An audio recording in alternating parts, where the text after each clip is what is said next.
Welcome to the One Year Bible, March 8. The Old Testament reading, Numbers chapter 10, verse 1 through chapter 11, verse 23. Now the Lord said to Moses, "Make 2 trumpets of hammered silver for calling the community to assemble and for signaling the breaking of camp. When both trumpets are blown, everyone must gather before you at the entrance of the tabernacle. But if only one trumpet is blown, then only the leaders, the heads of the clans of Israel, must present themselves to you. When you sound the signal to move on, the tribes camped on the east side of the tabernacle must break camp and move forward. When you sound the signal a second time, the tribes camped on the south will follow. You must sound short blasts as a signal for moving on. But when you call the people to an assembly, blow the trumpets with a different signal. Only the priests, Aaron's descendants, are allowed to blow the trumpets. This is a permanent law for you, to be observed from generation to generation. When you arrive in your own land and go to war against your enemies who attack you, sound the alarm with the trumpets. Then the Lord your God will remember you and rescue you from your enemies. Blow the trumpets in times of gladness too, sounding them at your annual festivals and at the beginning of each month, and blow the trumpets over your burnt offerings and peace offerings. The trumpets will remind your God of His covenant with you. I am the Lord your God." In the second year after Israel's departure from Egypt, on the 20th day of the second month, the cloud lifted from the tabernacle of the covenant. So the Israelites set out from the wilderness of Sinai and traveled on from place to place until the cloud stopped in the wilderness of Paran. When the people set out for the first time, following the instructions the Lord had given through Moses, Judah's troops led the way. They marched behind their banner, and their leader was Nahshon, son of Amminadab. They were joined by the troops of the tribe of Issachar, led by Nethanel, son of Zuar, and the troops of the tribe of Zebulun, led by Eliab, son of Helon. Then the tabernacle was taken down, and the Gershonite and Merarite divisions of the Levites were next in line of march, carrying the tabernacle with them. Reuben's troops went next, marching behind their banner.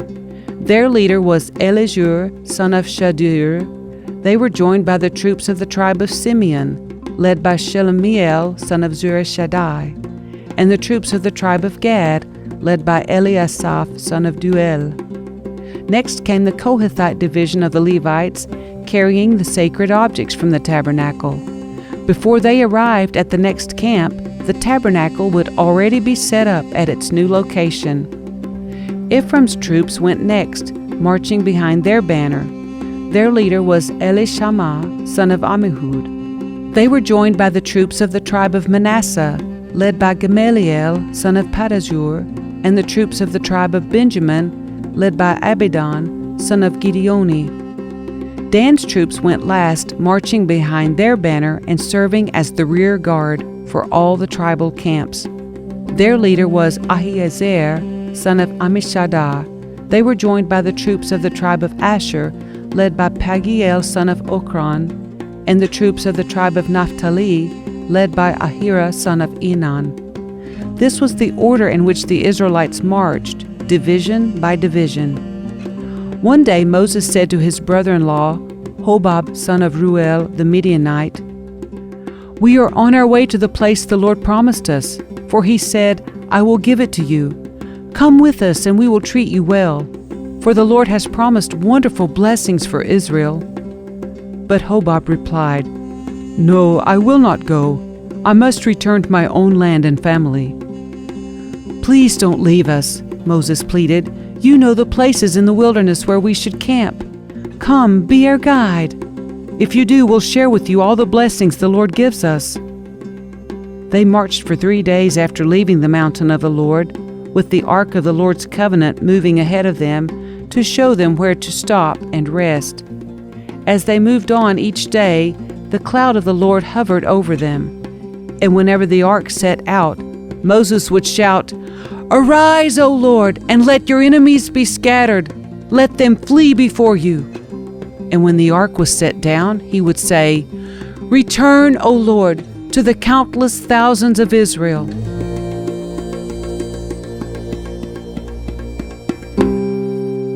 Soon the people began to complain about their hardship, and the Lord heard everything they said. Then the Lord's anger blazed against them, and he sent a fire to rage among them, and he destroyed some of the people in the outskirts of the camp.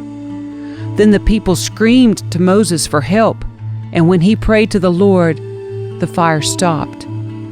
After that, the area was known as Taberah, which means the place of burning, because fire from the Lord had burned among them there. Then the foreign rabble who were traveling with the Israelites began to crave the good things of Egypt, and the people of Israel also began to complain. "Oh, for some meat!" they exclaimed. "We remember the fish we used to eat for free in Egypt, and we had all the cucumbers, melons, leeks, onions, and garlic we wanted. But now our appetites are gone. All we ever see is this manna." The manna looked like small coriander seeds, and it was pale yellow like gum resin. The people would go out and gather it from the ground. They made flour by grinding it with hand mills or pounding it in mortars. Then they boiled it in a pot and made it into flat cakes. These cakes tasted like pastries baked with olive oil. The manna came down on the camp with the dew during the night. Moses heard all the families standing in the doorways of their tents whining, and the Lord became extremely angry. Moses was also very aggravated. And Moses said to the Lord, "Why are you treating me, your servant, so harshly?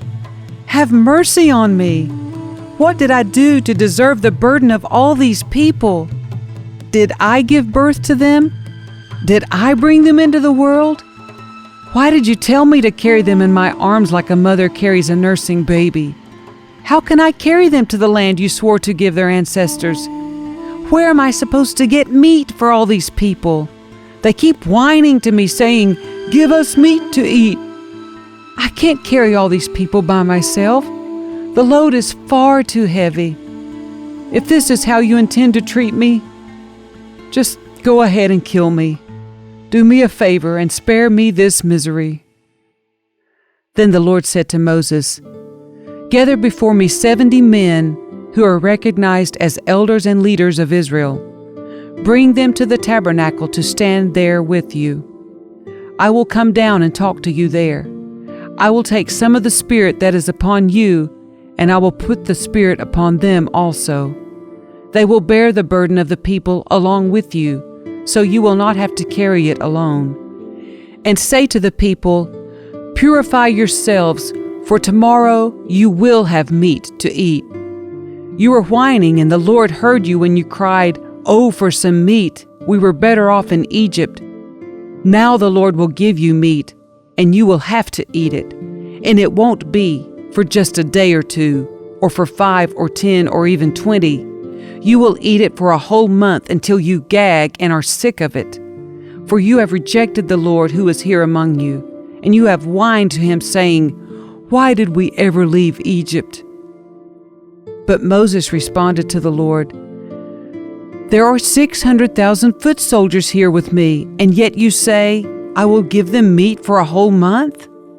Even if we butchered all our flocks and herds, would that satisfy them? Even if we caught all the fish in the sea, would that be enough?" Then the Lord said to Moses, "Has my arm lost its power? Now you will see whether or not my words come true."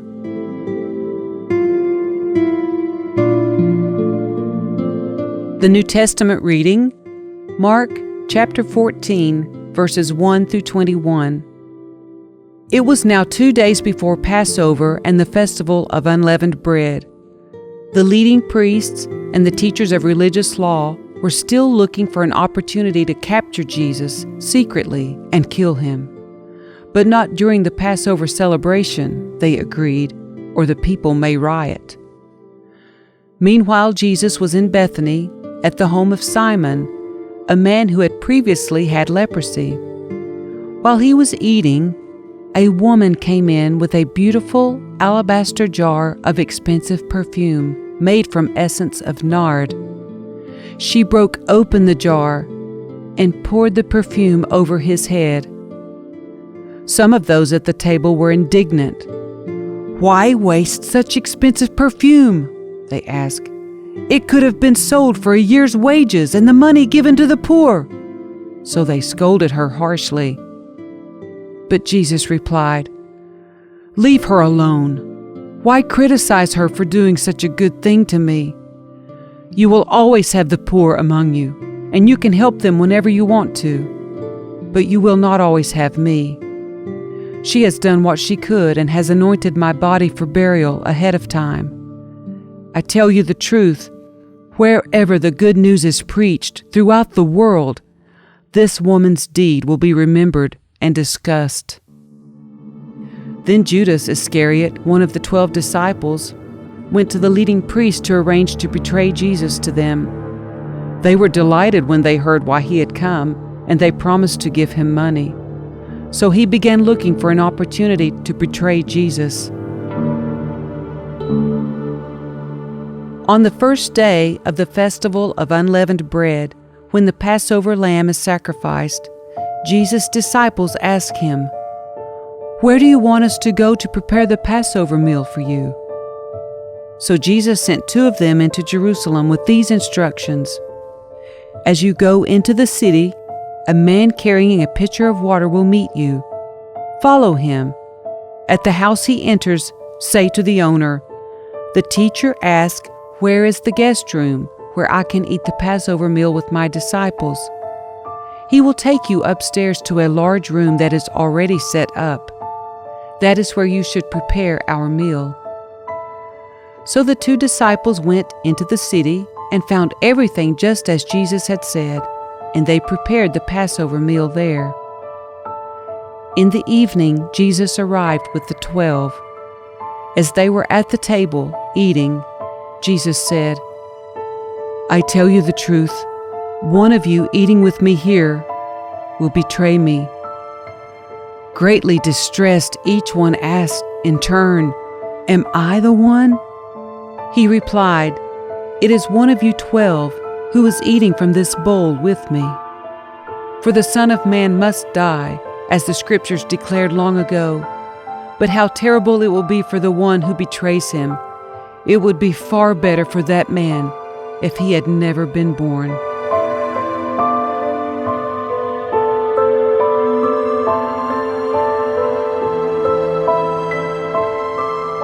Psalm 51, verses 1 through 19.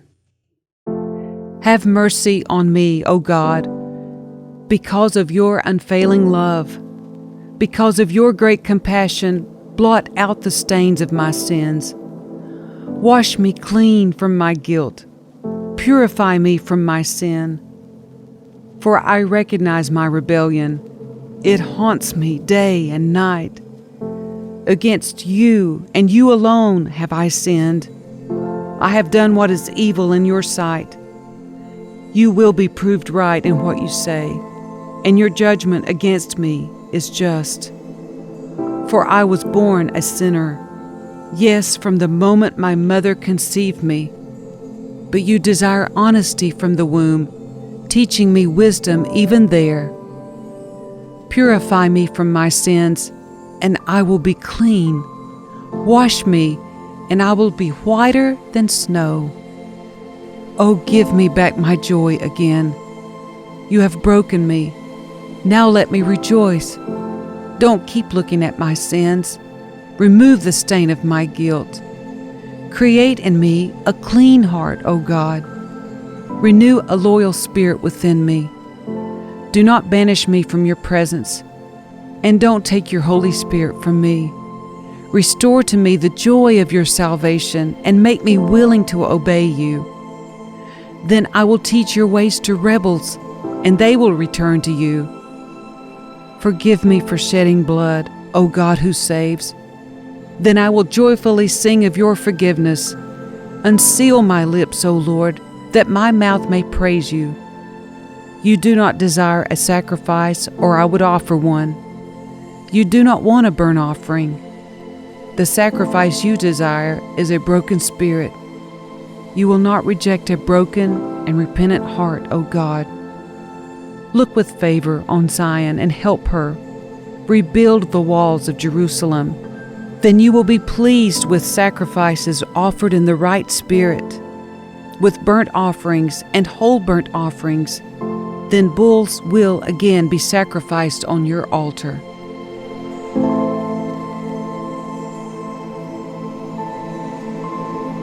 Proverbs 10, verses 31 and 32. The mouth of the godly person gives wise advice, but the tongue that deceives will be cut off. The lips of the godly speak helpful words, but the mouth of the wicked speaks perverse words.